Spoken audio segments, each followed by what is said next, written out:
2001, die 22 Februarie. 2001. En, 2001. ja, ons is allemaal nie... Dus kan jy nie net vooraf sê 2001, net dat ek beter oor myself voel nie, okay? Ja, So jy is die, jy sou sê,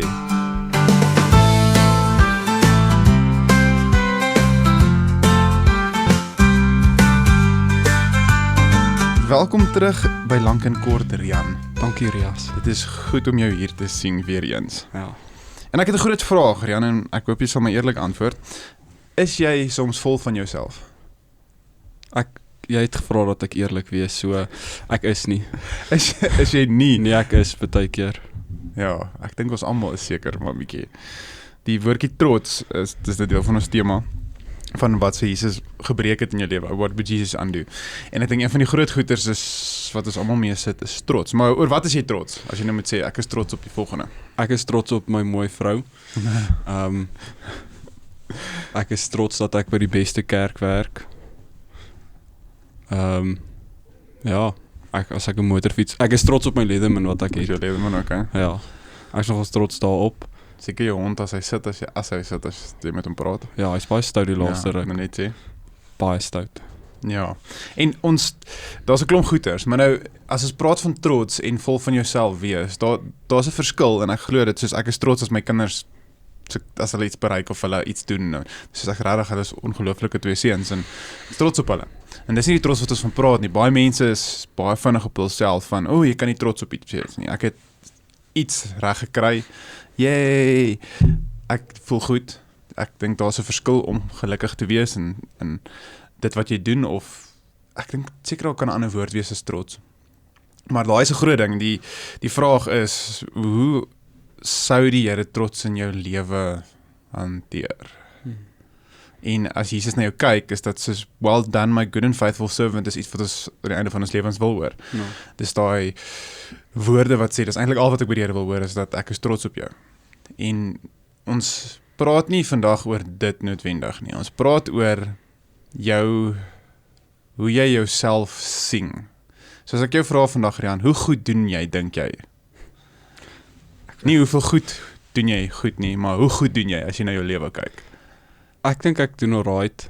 Ek dink ek kan definitief beter doen. Dit klink dit nou soos 'n wiskunde eksamen vraestel wat jy geskryf het. Ja, ek dink ek doen alright. Ek is baie geseënd, maar ek dink fisies wat ek self doen kan baie keer beter wees. Okay. Hoe goed doen jy in jou huwelik op die oomblik? Ja. Ek dink ek doen goed. Mooi. Ek weet ek doen baie foute soos die skorrelgoed in die vloere en goeters, maar baie keer maak ek dit skoon en dan is my vrou gelukkig. Dit is goed. Hoe goed dink jy doen jy in jou werk? Ek dink nie altyd so goed as ek seker nie so goed nie, soos wat ek moet nie. Ek dink mens kan altyd beter doen in mense werk. Ja nee, verseker. Maar as jy nou punt uit 100 uit, dan kan mens baie keer vir jouself mooi plaas waar jy is. En die wonderlike ding van dit is ons dien die Here wat in sy hand genade vir ons het. En dit is 'n ongelooflike ding dat jy met die genade van die Here in enigiets kan ingaan. En dan die wêreld so kan sê dat as gevolg van genade is ek hier en as gevolg van wat hy gedoen het is ek hier en deur sy krag, sy wysheid, sy kennis skien nie rympie.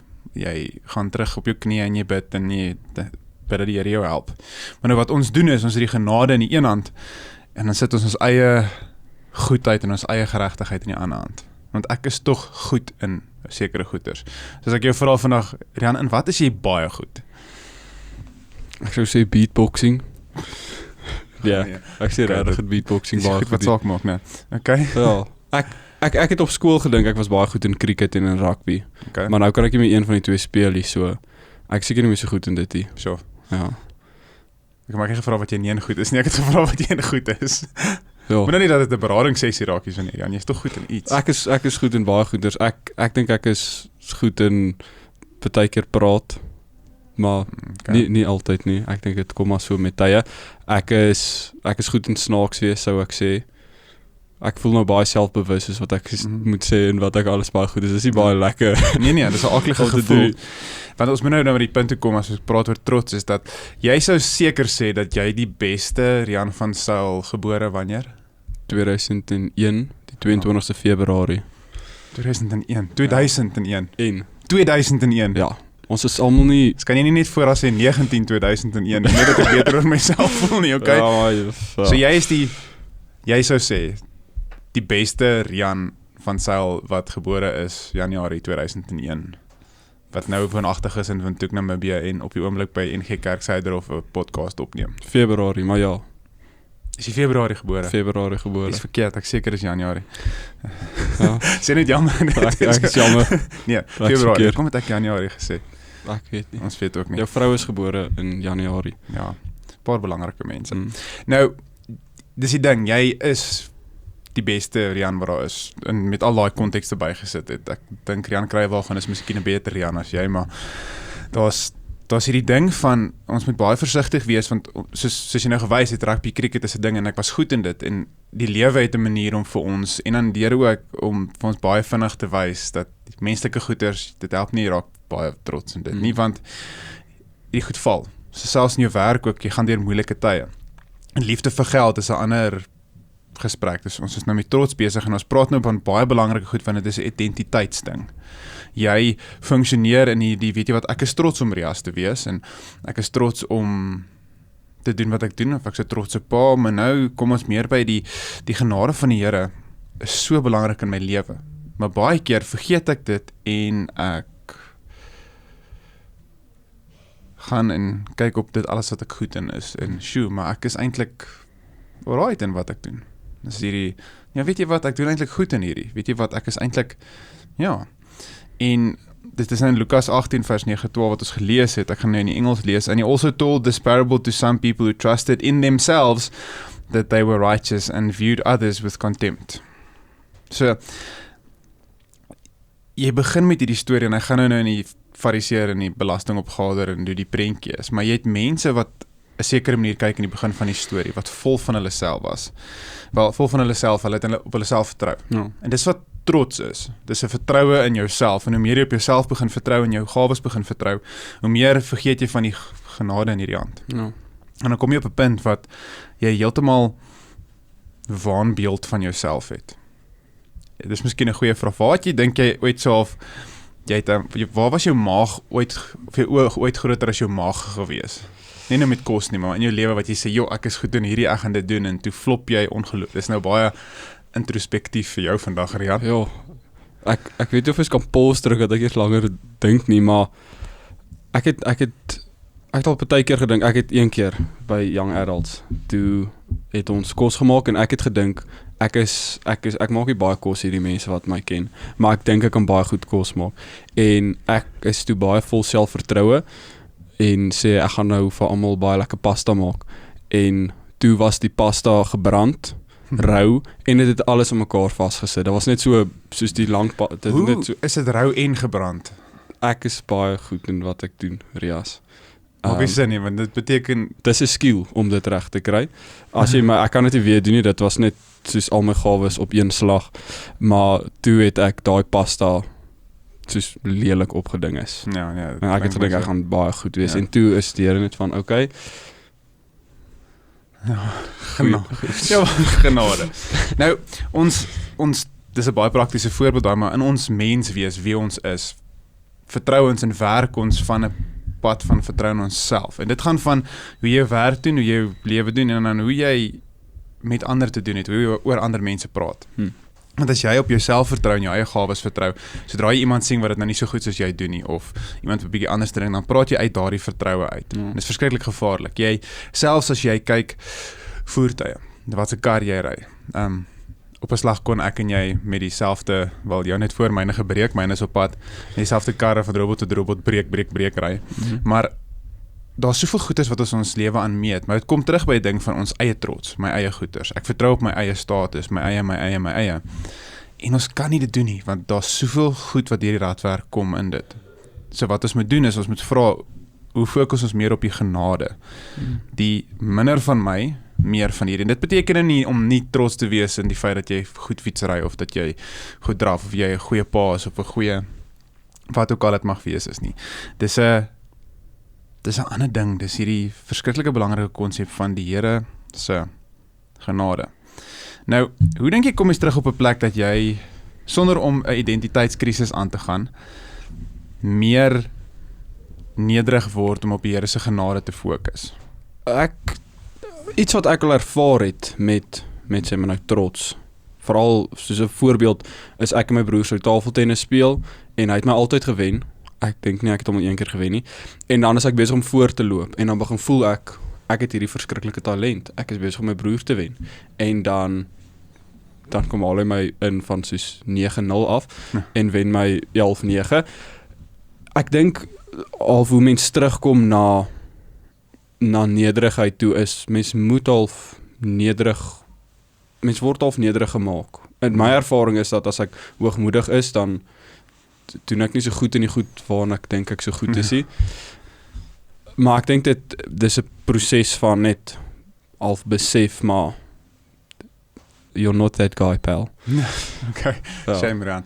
Soms is jy die ou, maar ek dink die fokus, ons sê dit in hierdie begin as 'n baie fluffy Christen antwoord of 'n wolkie antwoord, is dat jy fokus op wat word geglorify, wie kry die glorie in hierdie ding wat ek doen.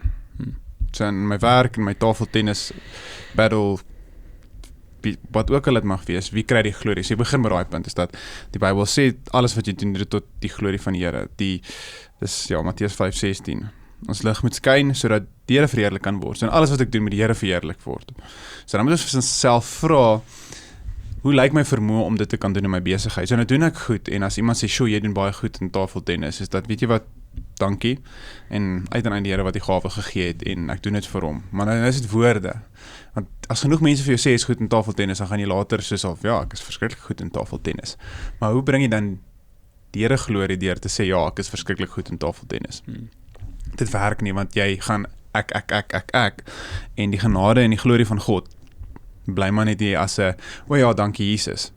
Maar op die uiteinde moet ons fokus begin skuif, dat jy nou sê, maar my eie, kom sit hier agter, en hier kom die glorie van God, so ons werk, en baie keer, die Here het vir jou gawes gegee om te vermenigvuldig, en jy moet dit goed doen, en jy moet in jouself glo as jy dit doen, want daai geloof, dat jy iets kan doen, want die Here het jou tot in staat gestel om te doen, is belangrik. As ek oor 'n gaping spring, moet ek kan glo, ek kan oor die gaping spring. Dat die Here my gelei tot 'n punt, hy in my glo, maar ek kan ook fisies oor die gaping spring. So daai, om vas te hou in dit, en die uiteinde te weet, dat as ek aan die ander punt kom, gaan die Here verheerlik word. En dit beteken dan, jy moet beplan, oor, ek gaan hierdie bereik, maar wanneer ek dit bereik, hoe bring ek glorie tot die Here, hoe gaan dit lyk? So jy sê, mens moet al na my se motief kyk, doen ek hierdie besigheidsavontuur om suksesvol in besigheid te wees, of is dit omdat ek glo die Here het my geseën met 'n gawe om dit te kan doen, om regtig ons fokus te skuif van hoe kan ek, of wat is dit vir my, na wat het God vir my gegee om te kan doen, om regtig ons fokus meer te skuif na hierdie is 'n ding wat vir die Here is. Dink jy dis iets wat dalk sal help? Ja, daar's 'n paar goed, soos wat the road to something is paved by good intentions, of ek weet nie wat die sê ding is nie, maar goeie intensies is soms 'n gevaarlike ding. Goeie hart is verskriklik belangrik, om met die regte hartsintent te gaan, en te sê, ek doen hierdie nie vir my eie glorie, maar vir die glorie van die Here. Terselfdertyd het ons 'n menslike dryf in ons. Een van die slegste goed wat Moses kon gebeur het, is dat toe hy gesê het, ek sal vir julle water gee, pas, laat die klip. Selfe aksie, hy moes praat met die klip, die Here het vir hom gesê, ek gaan vir die mense water gee, soos voorheen, en toe doen hy dit anders, hy sê half ek, Moses. En Moses het eintlik reg gehad om baie trots te wees oor wat hy gedoen het. Hy 40 jaar in die woestyn saam met 'n klomp Israeliete is nie eenvoudig nie. En hy het op die punt gekom van die Here se wil doen en frustreerd wees en ek sal. So jou konsep is om altyd konstant so naby aan die Here te bly as moontlik en eerlik te wees oor dit. Dink in musiek is dit nogal 'n rowwe ding. Mense, as jy 'n musikant is, dan baie mense sê, "Sjoe, jy sing mooi," of "Sjoe, jy kan mooi gitaar speel," of "Sjoe, dit was ongelooflik," of en dis nie net sekulêre musiek nie, maar dis Christen musiek ook, daar's daai ding. En wat die ouens altyd moet sê, maar aan die uiteinde, of ek nou sekulêre of wêreldse musiek of Christelike musiek of wat ook al, dit voel vir my deesdae lyk dit alles dieselfde. Hoe word God verheerlik in dit? Hoe wys ek vir die wêreld, maar dis as gevolg van God se gawes en God se genade. Dit wat beplanning. So ek dink in die uiteinde, as ons nou tot die einde van die ding kan kom, is dat ons moet nederig voor die Here in sy genade sit en beplan. Strategies wees oor dit wat hy vir ons gegee het en hoe gaan ons? Want die voorbeeld van die gawe wat jy het as 'n muntstuk is verskriklik goed. Jy kan nie net jou muntstuk of deesdae moet jy jou geld gaan belê en spaar en uitwerk oor soveel jaar gaan dit compound en jy's nou besig met daai hele sirkus. Ek moet gewoond raak aan hierdie geld altyd spaar en groei. So ons is verskriklik intentioneel met hoe ons geld bestuur. En ons is dan as ons by die dag kom wat ons rustig kan aftree of wat ook al dit is wat jy finansiëel wil bereik, dan sê jy maar dit het goeie beplanning en harde werk gevat om hier uit te kom. En die Here was met my. So met jou gawes jouself te hanteer dit soos dit. Wat is dit vir die Here vir my gegee het? Wat is die genade wat my tot hier gebring het en hoe beplan ek? Sodat as ek by uitkom waar ek uitkom, dan is die hele storie net een van ek is so oulik nie, maar daar's soveel rolspelers. En die uiteinde die God wat so, of die Gees wat so oor ons deeltyd is en saam met ons met die beplanning beweeg. En daar is dan wat jy nie, dis so groot dat dit onmoontlik net jy kan wees. En trots het nie eers 'n manier om sy vingers in dit te druk nie. Ja, jy gaan trots wees oor sekere goed wat jy doen. Ek het genoeg gespaar, so ek het vir my 'n baie oulike kar gekoop. So sien maar jy vat al die stappies en jy wees verantwoordelik en jy het kontant gespaar, 50% van jou jaarlikse inkomste is kontant en jy koop dan 'n kar so, dat jy 'n kar wat nie skuld het nie. Dit is nie die vinnige kar nie, dis nie die grootste kar nie, maar jy het nie skuld nie, jy het nie al jou geld in dit spandeer nie, boem. So nou, sê, weet jy wat, wow, dis ongelooflik. Die Here het my gehelp om verantwoordelik te wees met my finansies en ek het nou nie skuld nie. En ek dink, ek kan gelukkig wees en trots wees in daardie uithou vermoë en gehoorsaamheid, maar die uiteinde sonder God sou dit nie gebeur het nie. So ek dink dit bring by om dieper te kyk na jou lewe en die goed wat jy bereik het en te vra. Hoe beplan ek dan nou vorentoe? Nie maklik nie. Want dit is toch 'n bietjie lekker om te sê, ja, kyk hoe goed het ek gedoen.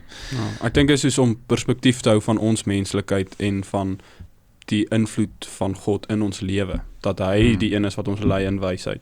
Ja. Om dit regtig net terug na hom toe te vat, na wat is dit wat hy eintlik doen in my. Ja, en die wonderlike ding van dit is, hoe leer jy is, hoe minder van jou is, hoe meer gaan hy jou volmaak met hom. Dis waar ons wil wees, in daardie teenwoordigheid van die Here.